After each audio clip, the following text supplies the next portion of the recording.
napepesto pala ang scrub nurse? Ang scrub nurse, usually, kung merong first assist ang doktor, nakatabi ka sa lead surgeon. Kasi, mas mabilis mong iabot.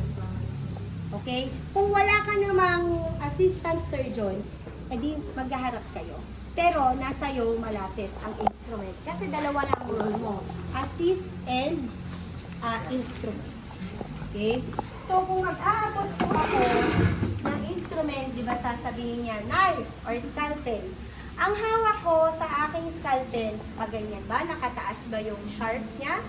No. Kailangan nakababa. Kasi, kung nakataas, masusugat ka. Okay? So, dapat nakababa. Hawakan mo dito. Hawakan mo dito. Nakababa. Ito yung sharp niya. Pointing downwards. Naka-point din sa baba yung sharp. Dito.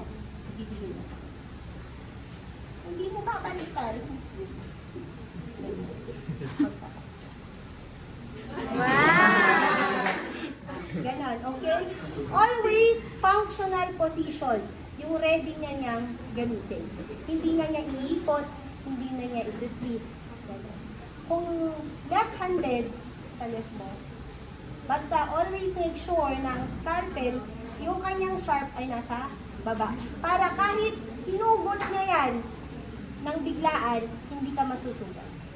Gets? Next. Kellys or mets. Meron kasi tayong mets. Mets yung mahaba na gunting na naka-curve or may point siyang ganon. Paano mo siya iaabot sa doktor? Yung point niya, example, dito ko nga kasi ko pala yung surgeon. Example, ano ako pala ang instrument. Siyang surgeon, di ba? Yung naka-point, pati sa Kellys, mixture or right angle, yung pointed part ng instrument is nakaharap sa kanya. As well as, kung magsaserve ka ng iyong suture, yung matalim na portion nakaharap sa kanya. Kasi kung gagamit ka ng Kelly, hindi pwedeng nakaganito. Ang pag-Kelly sa isang body part or kung sa isang portion ng panyo, hindi pa ganyan, kundi ganito. So pag inabot mo sa kanya na nakaharap na yung curve niya, kukunin na lang niya, diretso na. Hindi na niya iikutin. Karamihan sa mga surgeons, hindi na sila tumitingin. Nakita na lang nila ng mali, nandun na. Sasabihan nila, mali yung abot mo. Mali ka. Okay? Okay? Gets? Naka-point sa kanya. Siyempre ito, wala namang point. O, di kahit saan mo naiabot. Okay? Paano po ang tamang paghawak? It's like holding a pencil or a pen. Nakahawak ka dito sa gitna. Para pag iabot mo, yung kamay mo, Ben. Huwag lang super lakas. Tamang naramdaman lang niya. Kasi sabi ko nga sa inyo, hindi sila nakatingin, gaganon lang sila. Tapos, ipapatong mo lang sa kamay nila. Para alam na nila na nandun yung instrument. Tapos, diretso, gamit na. Okay? It's like holding a pen. Walang magbibigay ng ganyan. Wala ding mag-aabot ng ganyan. Walang mag-aabot ng ganon. Nakataas siya. It's like holding a pen. Pa. Gets? Sa forceps, ma'am, wala din ganon. Wala din ganyan. Bibigay mo siya functional position. Nakahawak ka na sa baba para pag kukunin niya sa'yo, gagamitin na lang niya. Tama? Lahat ng ganito, tissue forceps, thumb, debating. Kasi gaganyan. Diba, pag iaabot mo na nakaganyan, kukunin ko na lang, pwede ko na siyang gamitin. Okay? Kasi you have to save time. Dapat agad-agad na, functional position. If you're serving a suture to your surgeon, make sure na walang buhol ito. That's why kung isa-serve mo siya, ganito ang hawak. Kasi dito mo siya ilalagay sa thumb niya. Kukunin niya to eh. So dito ka sa medyo taas. Okay? Nakaharap sa kanya. Then ikaw, yung suture, hahawiin mo. Kasi i-feel mo kung meron siyang buhol. Hindi kasi pwedeng pang suture ang may buhol kasi masusugat ang laman ng pasyente. Okay? Waste of time, waste ulit ng suture. Uulitin mo. Masusugat pa siya. So, habang siniserve mo, kukunin niya, magtatahi na siya. At least alam mo, pag na-feel mo, ay, wait lang, no? Before pa niya i-bite, ayusin mo na. Okay? Kasalanan mo yon pag may buhol. Okay? Next, pag nag-abot ka ng suture, always ang kapartner, stamp or tissue. Always say. Laging mag-partner. Abot mo to, susunod ko to. After nyan, pag nagtatahi siya, susunod ang pangkat nyo ng suture, which is your, what's this? Mayo. Okay, laging yan, tandem yung tatlo. Okay? Ano pa? Any question? Ano bang hindi ko natutuloy? Yung iba tinatapon. Yung iba tinatapon, pak!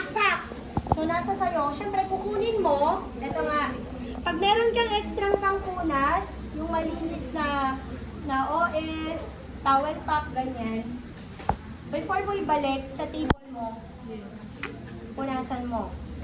Ibalik mo kung nasaan siya dati. Tapos, once in a while, sabi ko nga, ayusin yung table kung paano. Dapat mabilis ang mata kasi nakatingin ka dapat kung nasaan na siya para alam mo yung next na iaabot mo. Hindi pwedeng nakikipag-chismisan ka tapos hihintayin mo na lang isasabihin niya. No. Mabilis yung mata, nag-aayos ka, nagsiserve ka, para alam mo yung next na ibibigay mo sa kanya. Sample, nag-ligate ng mga leaders, para alam mo na magbibigay ka ng med sa kanya, ng tie sa kanya, tapos ng mayo sa kanya. Alam mo yung mga pasunod-sunod na gagawin mo. Then, pag tinapon na ganyan. Kung ibabalik mo, sabi ko nga, punasan. Ma'am, paano pag wala akong extra? Pwede yung drape. Sterile naman to, di ba? So, pwede to, yung drape ng pasyente. Kaya, kung wala ka ng choice. Ibabalik mo siya. Tapos, maayos pa. Ayoko, pag ako ang magiging ayoko ng gulo-gulo. Ayoko ng magulo, ayoko ng madulo. So, dapat maayos. Dapat organized. Okay? Before the closing of your abdomen, before closing of your operation, you do the final counting. So, ang bilang mo ulit, mag-start ulit kung saan ka nagbilang nung umpisa. Blade holder number 3, 1, ang sasabihin ng circulating nurse, kung tama yung sinabi niya, correct. Kung mali, hindi, mali. 4 yung nakalista dito. Hanapin nyo kung nasan yung 4. Bakit meron tang 3? It's either nagkamaling circulating or nang scrub ng sabi. Okay? Pero kung tama ang sinabi niya, you have to say it loud and clear na correct yung bilang niya kasi nakikinig din ang surgeon at anesthesiologist kung tama ang bilang ng instruments at sharps mo bago sila mag-close. Kasi hindi nila yan isasara ng may kulang. Okay? Kahit na nagchichismisan sila, magaling sila, nakikinig pa rin sila. Okay? So, example, meron akong gamit dito, nag-opera siya, gamit yung Kelly ko. Tapos ako, nagka-count na ako. Kelly, 1, 2 on the table, 1, 2 on the field. Total of 4. Correct. Kung nandun sa field, yung dagdag ng instrument mo, i-quote mo kung nasaan. Example, cesarean section, di ba? Clamp mo yung cord, clamp mo ulit yung cord, nag-cut ka, natanggal yung placenta, yung isang straight na sa baby. So, straight Kelly, 1 on the field, connected to placenta, and 1 on the baby. Total of 2. Correct. Okay? Ino-note mo kung nasaan yung mga gamit. Okay? 1 on the I don't know. Hindi pwede. Okay? 3 kanina, 2 tapos 2 na lang. Hindi din pwede. Okay? You have to account. Okay? Sponges. Pagbibilang na sa last, hindi din pwede yung 1, 2, 3. Hindi pwede. Isa-isa. 1, 2, 3. Okay? At ang circulating nerves, pag kompleto ng bilang, correct na lahat. Okay, correct. Hindi ganon. Meron kang spiel ulit na sasabihin. Pag ang opening spiel mo ay time out, good afternoon, good afternoon, our patient, di ba yun yung time out mo. Ang closing spiel mo naman, before sila mag-close, excuse me po, kasi nag-OR sila. Okay, all that ay doctor first, syempre, sabihin mo yung pangalan ng surgeon, example, good afternoon, Dr. Chua, yung lead surgeon, Dr. Montano, you're an anesthesiologist, Allen, your scrub nurse, ganon. Good morning, good afternoon, Dr. Chua, Dr. Montano, Sir Allen, Ma'am Shalom. All the sponges, sharps, and needles are counted correct and complete. Please acknowledge. Tapos, magte-thank you ang surgeon, ang scrub, at ang anes. Thank you. Tapos, close na sila. Okay? Ganon. Wow! Ganon ang gagawin nyo. Ayoko na meron kayong, ang konti lang nun, siguro naman ma-memorize nyo. Hindi pwede lang tunti, tapos meron kayong kodigo. Ha? I-memorize nyo. Yung K-pop ka, hindi nyo naiintindihan na ma-memorize nyo yun. May bibigay ka daw. Ha? May bibigay. Oo. Ladies and gentlemen, hindi pwedeng ganun. Pero excuse me po, ganun. Dapat maintain yung kaliling mag- Your handsome circulating nurse, Victor Emmanuel. Hindi, dapat loud lang, meron na okay? And sorry.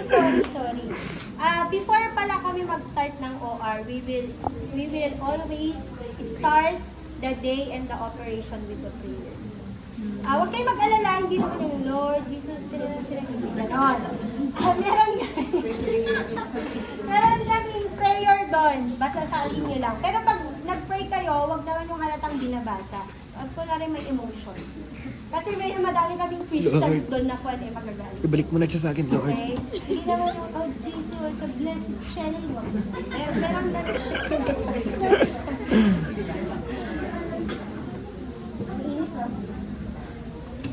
Okay na? Any question, guys? Meron ba kayo ito yung demo, ano na guys?